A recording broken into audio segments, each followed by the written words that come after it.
ದೇವರು ಪ್ರೀತಿಸುವ ಪ್ರೀತಿಯ ಬಿಗ್ ಜೆ ಟಿ ವಿ ಪ್ರಿಯ ವೀಕ್ಷಕರಿಗೆ ನಮ್ಮ ಕರ್ತನಾದ ಯೇಸು ಕ್ರಿಸ್ತನ ಹೆಸರಿನಲ್ಲಿ ನಿಮ್ಮನ್ನು ವಂದಿಸಿ ಸ್ವಾಗತ ಬಯಸ್ತಿದ್ದೇವೆ. ಬನ್ನಿರಿ, ಇಂದು ನಾವು ದೇವರ ವಾಕ್ಯವನ್ನು ಜ್ಞಾನೋಕ್ತಿಗಳು ದ ಬುಕ್ ಆಫ್ ಪ್ರಾವರ್ಬ್ಸ್ 12ನೇ ಅಧ್ಯಾಯದಿಂದ ಅಧ್ಯಯನ ಮಾಡಿಕೊಳ್ಳೋಣ.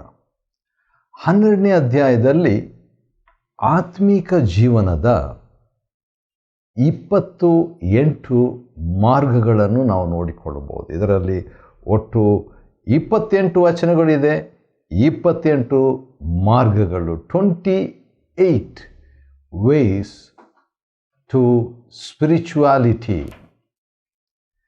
ಧಾರ್ಮಿಕತ್ವಕ್ಕೂ ಆತ್ಮಿಕತ್ವಕ್ಕೂ ಒಂದು ವ್ಯತ್ಯಾಸ ಇದೆ.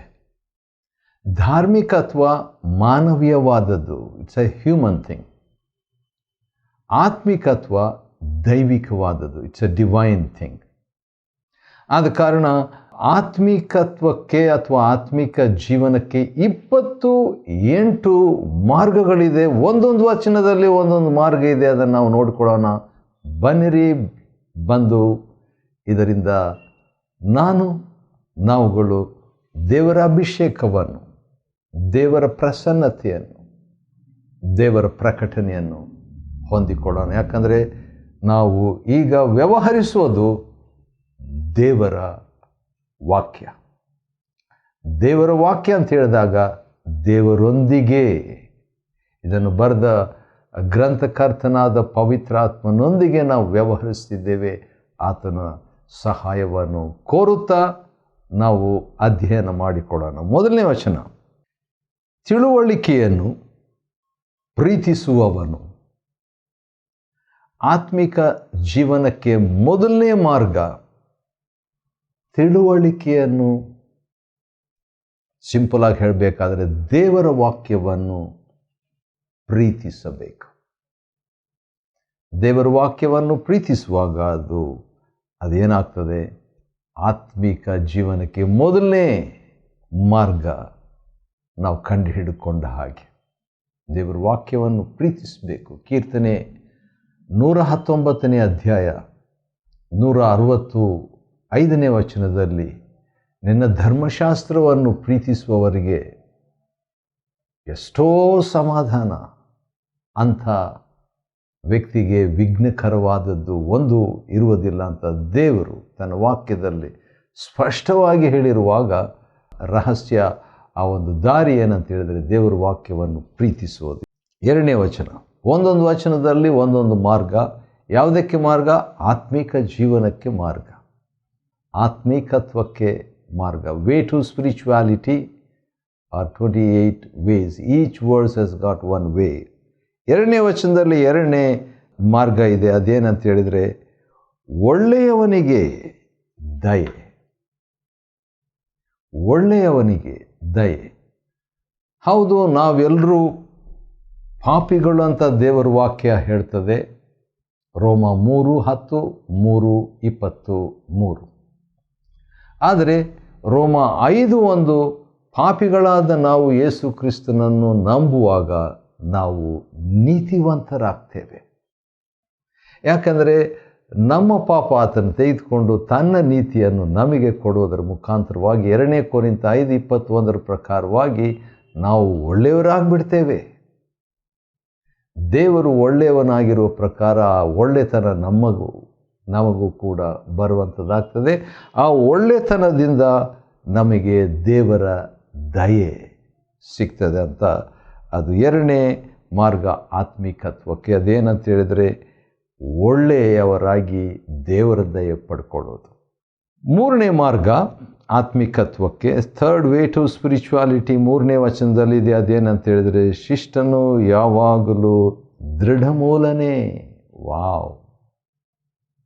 ಹೌದು, ನಮ್ಮ ಆತ್ಮಿಕ ಜೀವನ ನಾವು ಸಾಗಬೇಕು, ಆತ್ಮಿಕ ಜೀವನವನ್ನು ಹೊಂದಬೇಕು, ಅದರಲ್ಲಿ ಇರಬೇಕಂತ ಹೇಳಿದರೆ ನಾವು ಶಿಷ್ಟತ್ವದಲ್ಲಿ ದೃಢಮೂಲರಾಗಿ ಇರುವಾಗ ಅಥವಾ ನೀತಿಯಲ್ಲಿ, ದೇವರು ಕೊಟ್ಟ ನೀತಿಯಲ್ಲಿ ದೃಢತೆಯನ್ನು ನಾವು ಹೊಂದುವಾಗ ಏನಾಗ್ತದೆ, ನಾವು ಆತ್ಮಿಕ ಜೀವನದಲ್ಲಿ ಇನ್ನೊಂದು ಮೆಟ್ಟಲನ್ನು ಆ ದಾರಿಯಲ್ಲಿ ಇಟ್ಟ ಹಾಗೆ. ಸರಿ, 4ನೇ ವಚನದಲ್ಲಿ ಆತ್ಮಿಕ ಜೀವನಕ್ಕೆ 4ನೇ ಮಾರ್ಗ ಇದೆ. ಅದು ಏನಂತ ಹೇಳಿದರೆ ಗುಣವಂತೆ. ಗುಣವಂತೆ ಇದು ಮಹಿಳೆಗೆ ಇರುವಂಥ ಒಂದು ಮಾತಾಗಿದೆ. ಯಾವ ರೀತಿಯಾಗಿ 11ನೇ ಜ್ಞಾನೋಕ್ತಿ 16ನೇ ವಚನದಲ್ಲಿ ಮಹಿಳೆಗೆ ಸಂಬಂಧಿಸಿ, ಸಹೋದರಿಗೆ ಸಂಬಂಧಿಸಿ ಒಂದು ಮಾತಿದೆಯಲ್ಲ, ಅದೇ ರೀತಿಯಾಗಿ 4ನೇ ವಚನದಲ್ಲಿ ಗುಣವಂತಿಯು ಪತಿಯ ತಲೆಗೆ ಕಿರೀಟ ಅಂತೆ. ಆಕೆ ಗಂಡನಿಗೆ ಕಿರೀಟವಾಗಿದ್ದರೆ ಗಂಡ ಏನಾಗ್ತಾನೆ, ಆತನು ರಾಜನಾಗ್ಬಿಡ್ತಾನೆ, ಈಕೆ ರಾಣಿ ಆಗಿಬಿಡ್ತಾಳೆ, ಮನೆ ಬಂದು ಅರಮನೆ ಆಗಿಬಿಡ್ತದೆ. ನೋಡ್ರಿ, ಇವೆಲ್ಲ ಕೂಡ ಗುಣವಂತೆ. ಆತ್ಮಿಕ ಜೀವನಕ್ಕೆ ಇದೊಂದು ದಾರಿ, 4ನೇ ದಾರಿ. 5ನೇ ದಾರಿ 5ನೇ ವಚನದಲ್ಲಿದೆ. ಶಿಷ್ಟರ ಉದ್ದೇಶ ನ್ಯಾಯ. ಆತ್ಮಿಕ ಜೀವನಕ್ಕೆ ಮತ್ತೊಂದು ದಾರಿ ಏನು? ಶಿಷ್ಟರ ಉದ್ದೇಶ. ಹಾಗಾದರೆ ನಮಗೆ ಉದ್ದೇಶ ಇಟ್ಕೋಬೇಕು. ಆ ಉದ್ದೇಶ ನ್ಯಾಯವಾದಂಥ ಉದ್ದೇಶವಾಗಿ, ನ್ಯಾಯಕ್ಕೆ ನಡೆಸುವ ಉದ್ದೇಶವಾಗಿದ್ದರೆ ಅದು ಆತ್ಮಿಕತ್ವಕ್ಕೆ ನಮ್ಮನ್ನು ನಡೆಸ್ತದೆ. ಅದು 5ನೇ ದಾರಿ. 6ನೇ ದಾರಿ 6ನೇ ವಚನದಲ್ಲಿದೆ. ಯಾಕಂದರೆ ಒಂದೊಂದು ದಾರಿಯು ಒಂದೊಂದು ವಚನದಲ್ಲಿದೆ. 28 ದಾರಿಗಳಿದೆ ಆತ್ಮಿಕತ್ವಕ್ಕೆ. 6ನೇದು ನೋಡ್ಕೊಳ್ತಾ ಇದ್ದೀವಿ. ಯಥಾರ್ಥವಂತರ ನುಡಿ. ಯಥಾರ್ಥತ್ವ, ಹೌದು, ಆನೆಸ್ಟಿ. ಯಥಾರ್ಥವಾದ ರೀತಿಯಲ್ಲಿ ನಾವು ನುಡಿಯುವಾಗ ಅದು ರಕ್ಷಣೆ ಎಂಬ ಕ್ರಿಸ್ತನ ಕಡೆಗೆ ನಮ್ಮನ್ನು ನಡೆಸ್ತದೆ. ಆಗ ನಾವು ಆತ್ಮಿಕರಾಗ್ತೇವೆ. ಆತ್ಮಿಕ ಜೀವನಕ್ಕೆ ಈ ಯಥಾರ್ಥ ನುಡಿ ಮತ್ತೊಂದು ದಾರಿಯಾಗಿದೆ. 7ನೇ ವಚನದಲ್ಲಿ 7ನೇ ದಾರಿ ಇದೆ. ಅದೇನೆಂದರೆ ಸಜ್ಜನರ ಮನೆ. ಸಜ್ಜನರ ಮನೆ ಆತ್ಮಿಕ ಜೀವನಕ್ಕೆ ಅದು ಮಾರ್ಗ. ಯಾಕೆ ಅಂತ ಹೇಳಿದರೆ ಸಜ್ಜನರ ಮನೆ ಸ್ಥಿರವಾಗಿರ್ತದಂತೆ. ಅದು ಒಂದು ಸಾಕ್ಷಿ ಆಗ್ತದೆ ಅಕ್ಕಪಕ್ಕದವ್ರಿಗೆ. ಇದೇನಿದು, ಈ ಮನೆ ವ್ಯತ್ಯಾಸವಾಗಿದೆಯಲ್ಲ ಅಂತ ಹೇಳ್ಬಿಟ್ಟು ಅದೊಂದು ಸಾಕ್ಷಿ ಆಗ್ತದೆ. ಆ ರೀತಿಯಾಗಿ ಹಾರೈಸಬೇಕು, ನಾವು ಇಷ್ಟಪಡಬೇಕು. ಇಷ್ಟಾರ್ಥಗಳನ್ನು ನೆರವೇರಿಸುವ ದೇವರು ನಮಗಿದ್ದಾನೆ. ಮೊನ್ನೆ ಕೀರ್ತನೆಗಳನ್ನು ಓದ್ತಾ ಇದ್ದಾಗ ನನಗೆ ಭಾಳ ಆಶ್ಚರ್ಯ ಆಗೋಯ್ತು. ಯಾಕಂದರೆ ಕೀರ್ತನೆ 145 16ನೇ ವಚನದಲ್ಲಿ ದೇವರು ಎಲ್ಲ ಜೀವಿಗಳ ಇಷ್ಟಾರ್ಥವನ್ನು ನೆರವೇರಿಸ್ತಾನೆ. ಪ್ರಾಣಿಗಳ ಇಷ್ಟಾರ್ಥವನ್ನು ನೆರವೇರಿಸ್ತಾನೆ. ಕಾಗೆ ಮರಿಗಳ ಇಷ್ಟಾರ್ಥವನ್ನು ನೆರವೇರಿಸ್ತಾನೆ. ಮೃಗ, ಪಶು, ಪಕ್ಷಿಗಳ ಇಷ್ಟಾರ್ಥವನ್ನು ನೆರವೇರಿಸುವ ದೇವರು ನಮ್ಮ ಇಷ್ಟಾರ್ಥವನ್ನು ನೆರವೇರಿಸದೇ ಇರ್ತಾನೆ ಖಂಡಿತ. ಆದರೆ ಇಷ್ಟಾರ್ಥ ವಿಶ್ವಾಸದಿಂದ ನಾವು ಇಟ್ಕೊಳ್ಬೇಕು. 8ನೇ ವಚನದಲ್ಲಿ 8ನೇ ದಾರಿ ಯಾವುದಕ್ಕೆ? ಆತ್ಮಿಕತ್ವಕ್ಕೆ 8ನೇ ದಾರಿ ಬುದ್ಧಿವಂತರಾಗಿರಬೇಕು. ಯಾಕಂದರೆ ಬುದ್ಧಿವಂತರಾಗಿದ್ದರೆ ಬುದ್ಧಿಗೆ ತಕ್ಕಂತೆ ನಮಗೆ ಹೊಗಳಿಕೆ ಸಿಗ್ತದೆ. ಯಾರ ಕಡೆಯಿಂದ ಹೊಗಳಿಕೆ ಸಿಗದಿದ್ದರೂ ದೇವರಿಂದ ಹೊಗಳಿಕೆ ಸಿಗುವಂಥದ್ದು. PhD ಹೊಗಳಿಕೆ. ಮನುಷ್ಯರಿಂದ ಬಹಳಷ್ಟು ಹೊಗಳಿಕೆ ಸಿಗ್ತದೆ, ಅದು LKG ಹೊಗಳಿಕೆ. ದೇವರಿಂದಲೇ ಹೊಗಳಿಕೆ, ಭಾಳ ದೊಡ್ಡ ಅನುಮೋದ. 9ನೇ ವಚನದಲ್ಲಿ 9ನೇ ದಾರಿ ಆತ್ಮಿಕತ್ವಕ್ಕೆ 9ನೇ ದಾರಿ ಅದೇಂದರೆ ಸೇವಕನುಳ್ಳ ಸಾಧಾರಣ ಮನುಷ್ಯನ ಸ್ಥಿತಿ ಲೇಸು. ಅಂದರೆ ನಾವು ಸಾಧಾರಣ ವ್ಯಕ್ತಿಯಾಗಿದ್ದರು, ಆ ಒಂದು ಸಾಮಾನ್ಯ ವ್ಯಕ್ತಿಯ ಒಂದು ಸೇವಕ ಮನೋಭಾವನೆ ಅಥವಾ ಸೇವಕ ವ್ಯಕ್ತಿಯನ್ನು ಇಟ್ಕೊಂಡು ಸಾಧಾರಣ ವ್ಯಕ್ತಿಯ ಆಡಂಬರವಾಗಿ ಸಿಂಪಲ್ ಸರಳ ಜೀವಿಯಾಗಿರುವಂಥವರು ಆತ್ಮಿಕ ಜೀವನಕ್ಕೆ ಅದು ಒಂದು ದಾರಿಯಾಗಿದೆ. ಸರಳತೆ, ಸಾಧಾರಣ. 10ನೇ ವಚನದಲ್ಲಿ ನೋಡುವಾಗ 10ನೇ ದಾರಿ ಇದೆ ಆತ್ಮಿಕತ್ವಕ್ಕೆ. 10ನೇ ದಾರಿ ಅದೇನೆಂದರೆ ಶಿಷ್ಟನು ತನ್ನ ಧನದ ಕ್ಷೇಮವನ್ನು ಲಕ್ಷಿಸುತ್ತಾನೆ. ವಾವ್! ಅಂದರೆ ಪ್ರಾಣಿಯ ವಿಷಯದಲ್ಲಿ ಕೂಡ ಒಂದು ಆ ಚಿಂತೆ ಅಥವಾ ಲಕ್ಷ್ಯ ವಹಿಸುವಂಥದ್ದು. 11ನೇ ವಚನದಲ್ಲಿ 11ನೇ ದಾರಿ ಇದೆ ಆತ್ಮಿಕತ್ವಕ್ಕೆ, ಅದು ದುಡಿದು ಹೊಲಗೈಯುವಂಥದ್ದು. ದುಡಿಯುವುದು. ಹೌದು, ಬೇರೆಯವ್ರ ಮೇಲೆ ಭಾರವಾಗಿರದೆ ನಾವು ದುಡಿಯುವಂಥದ್ದು. 12ನೇ ವಚನದಲ್ಲಿ 12ನೇ ದಾರಿ ಇದೆ ಆತ್ಮಿಕತ್ವಕ್ಕೆ, ಅದೇನೆಂದರೆ ಶಿಷ್ಟರ ಬುಡ ಫಲದಾಯಕ. ಹೌದು, ಅವರ ಒಂದು ಫ್ಯಾಮಿಲಿ ಕೂಡ ಆತ್ಮಿಕ ಫಲ ಹೊಂದಿದಂಥ ಒಂದು ಫ್ಯಾಮಿಲಿ ಆಗಿರುವಾಗ ಅದು ಆತ್ಮಿಕ ಜೀವನಕ್ಕೆ ಸಾಕ್ಷಿ.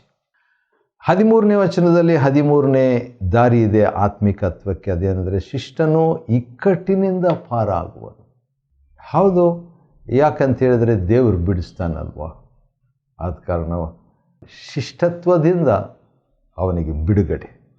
14ನೇ ವಚನದಲ್ಲಿ 14ನೇ ದಾರಿ ಇದೆ, ಅದೇನೆಂದರೆ ಅವನ ಕೈ ಕೆಲಸದ ಫಲವು ಅವನಿಗೆ ಪ್ರಾಪ್ತವಾಗುವುದು. ಆತ್ಮಿಕ ಜೀವನ ನಮಗೆ ಆತ್ಮಿಕತ್ವ ಅಥವಾ ಆತ್ಮಿಕ ಜೀವನದ ಒಂದು ದಾರಿ ಏನೆಂದರೆ ಕೈ ಕೆಲಸದ ಫಲವು.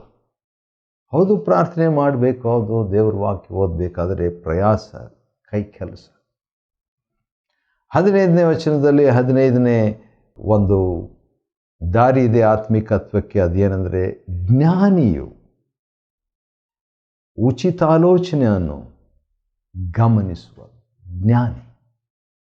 ಜ್ಞಾನವಾಗಿರುವಂಥದ್ದು ಆತ್ಮಿಕತ್ವಕ್ಕೆ ಒಂದು ದಾರಿ, 15ನೇ ದಾರಿ. ಆದರೆ ಜ್ಞಾನಿ ಏನು ಮಾಡ್ತಾನಂದರೆ ಉಚಿತಾಲೋಚನೆಯನ್ನು ಗಮನಿಸುವುದರಿಂದ ಆತ್ಮಿಕನಾಗ್ತಾನೆ, ಆತ್ಮಿಕತ್ವಕ್ಕೆ ನಡೆಸ್ತದೆ.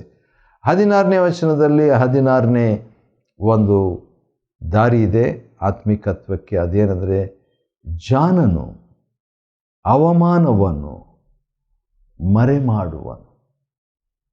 ಹೌದು, ಯಾರಿಗೂ ಅವಮಾನ ಆಗಿದರೆ ಅದನ್ನು ಎತ್ತಿ ತೋರಿಸಲ್ಲ, ಬಹಿರಂಗಪಡಿಸೋದಿಲ್ಲ. ಆವಾಗ ಆತ್ಮಿಕರಾಗ್ತೇವೆ. ಮರಿಯಳ ವಿಷಯದಲ್ಲಿ ಒಂದು ಮದುವೆ ಆಗೋದಕ್ಕೆ ಮುಂಚಿತವಾಗಿ ಗರ್ಭಿಣಿ ಆಗಿದ್ದಾಳೆ ಎಂಬಂಥ ಒಂದು ವಿಷಯ ಯೋಸೇಫನಿಗೆ ಗೊತ್ತಾಗ ಬಹಿರಂಗವಾಗಿ ಅವಮಾನ ಪಡಿಸಬಾರ್ದು ಅಂತ ಒಂದು ಮನೋಭಾವನೆ ಅವನಿಗಿತ್ತು. ಆದರೆ ದೇವರು ಅವನಿಗೆ ಮಾತನಾಡಿದ್ದು ಪವಿತ್ರ ಆತ್ಮನಿಂದ ಆಗಿದೆ ಎಂಬ ಎಚ್ಚರಿಕೆಯನ್ನು ನೀಡ್ತಾನೆ. 17ನೇ ವಚನದಲ್ಲಿ 17ನೇ ಆತ್ಮಿಕ ಜೀವನದ ಮತ್ತೊಂದು ದಾರಿ. ಈ 12ನೇ ಅಧ್ಯಾಯಕ್ಕೆ ಜ್ಞಾನೋಕ್ತಿ ನೋಡ್ತಿದ್ದೇವೆ. 12ನೇ ಅಧ್ಯಾಯದ 17ನೇ ವಚನದಲ್ಲಿ ಸತ್ಯವನ್ನಾಡುವುದು ಆತ್ಮಿಕ ಜೀವನಕ್ಕೆ ನಡೆಸ್ತದೆ. 18ನೇ ವಚನದಲ್ಲಿ 18ನೇ ದಾರಿ ಇದೆ. ಆತ್ಮಿಕರಾಗಬೇಕಾದ್ರೆ ಏನು ಮಾಡಬೇಕು? ಮತಿವಂತರ ಮಾತೆ ಮದ್ದು. ಮತಿವಂತರು ಅವ್ರು ಮಾತಾಡಿದರೆ ಮೆಡಿಸಿನ್ ಇದ್ದಂಗೆ ಇರ್ತದೆ, ಅದು ಮದ್ದು ಇದ್ದಂಗೆ ಇರ್ತದೆ. ಅನೇಕ ರೋಗಿಗಳು, ಮಾನಸಿಕವಾದ ರೋಗಿಗಳು, ಆತ್ಮಿಕವಾದ ರೋಗಿಗಳು, ದೈಹಿಕವಾದ ರೋಗಿಗಳು ಬರುವಾಗ ಮತಿವಂತನು ಮಾತಾಡ್ತಾ ಇರುವಾಗ ಏನಾಗ್ತದೆ? ಔಷಧೋಪಾದಿಯಲ್ಲಿ ಆತ್ಮಿಕ ಜೀವನಕ್ಕೆ ಅದು ನಡೆಸ್ತದೆ. ಸರಿ, 12ನೇ ಅಧ್ಯಾಯ ಜ್ಞಾನೋಕ್ತಿ ಮತ್ತು 19ನೇ ವಚನದಲ್ಲಿ ಸತ್ಯದ ತುಟಿ. ಆತ್ಮಿಕ ಜೀವನಕ್ಕೆ ಮತ್ತೊಂದು ದಾರಿಯನ್ನು ಸತ್ಯದ ತುಟಿ, ಸತ್ಯವನ್ನು ಆಡುವ ತುಟಿ, ಅದಕ್ಕೆ ಆಪೋಸಿಟ್ ಸುಳ್ಳು. 20ನೇ ವಚನದಲ್ಲಿ ಜ್ಞಾನೋಕ್ತಿ 12:20ರಲ್ಲಿ 20ನೇ ಒಂದು ದಾರಿ ಇದೆ ಯಾವುದಕ್ಕೆ? ಆತ್ಮಿಕ ಜೀವನಕ್ಕೆ. ಅದೇನಂತ ನೋಡೋಣವೇ? ಹಿತೋಪದೇಶಕರ ಮನಸ್ಸಿನಲ್ಲಿ ಉಲ್ಲಾಸ. ಹೌದು, ನಾನೊಬ್ಬ ಬೈಬಲ್ ಉಪದೇಶಕನು, ನನ್ನ ಹೃದಯದಲ್ಲಿ ಉಲ್ಲಾಸ ಇದ್ದರೆ ಯಾವಾಗಲೂ ಅದೇನು ನಡೆಸ್ತದೆ? ಅದು ಆತ್ಮಿಕತ್ವಕ್ಕೆ ನನ್ನನ್ನು ನಡೆಸ್ತದೆ. 21ನೇ ವಚನದಲ್ಲಿ 12:21 ಜ್ಞಾನೋಕ್ತಿ, ಸಜ್ಜನರಿಗೆ ಯಾವ ಹಾನಿಯೂ ಸಂಭವಿಸದು. ಯಾಕಂದರೆ ದೇವರು ಕಾಪಾಡ್ತಾನೆ. ಅದರ ನಿಮಿತ್ತವಾಗಿ ಆತ್ಮಿಕವಾಗಿ ಸಾಗುವುದಕ್ಕೆ ಆಸ್ಪದ. 22ನೇ ವಚನದಲ್ಲಿ ಸತ್ಯವಂತರು ದೇವರಿಗೆ ಇಷ್ಟ, ಲೇಸು.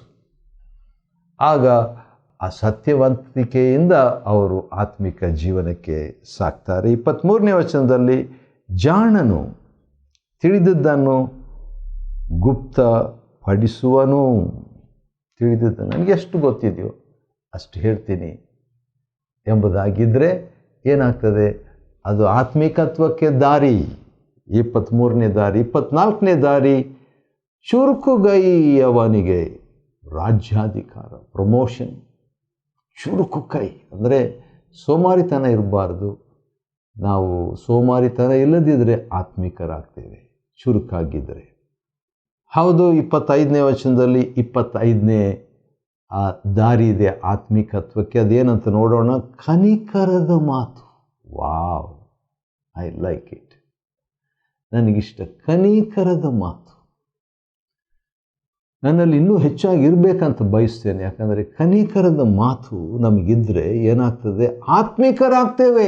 Wow, we become spiritual by the words of mercy or compassion. 26ನೇ ವಚನದಲ್ಲಿ 26ನೇ ದಾರಿ ಆತ್ಮಿಕತ್ವಕ್ಕೆ. 26th ಸೀಕ್ರೆಟ್ ಆಫ್ ಸ್ಪಿರಿಚುವಾಲಿಟಿ ಅಥವಾ ವೇ ಟು ಸ್ಪಿರಿಚುವಾಲಿಟಿ ಅದೇನಂತ ಹೇಳಿದರೆ, ಸನ್ಮಾರ್ಗಿಯು ನೆರೆಯವನಿಗೆ ಮಾರ್ಗ ತೋರಿಸುವನು. ಮಾರ್ಗ ಅಂತ ಯೋಹಾನ 14:6 ನಾನೇ ಮಾರ್ಗವು ಅಂತ ಹೇಳಿದ್ರಲ್ಲ. ಹಾಗಾದರೆ ಸನ್ಮಾರ್ಗಿ ನೆರೆಯವರಿಗೆ ಯೇಸು ಕ್ರಿಸ್ತನೆಂಬ ಮಾರ್ಗವನ್ನು ತೋರಿಸುವಾಗ ಏನಾಗ್ತದೆ?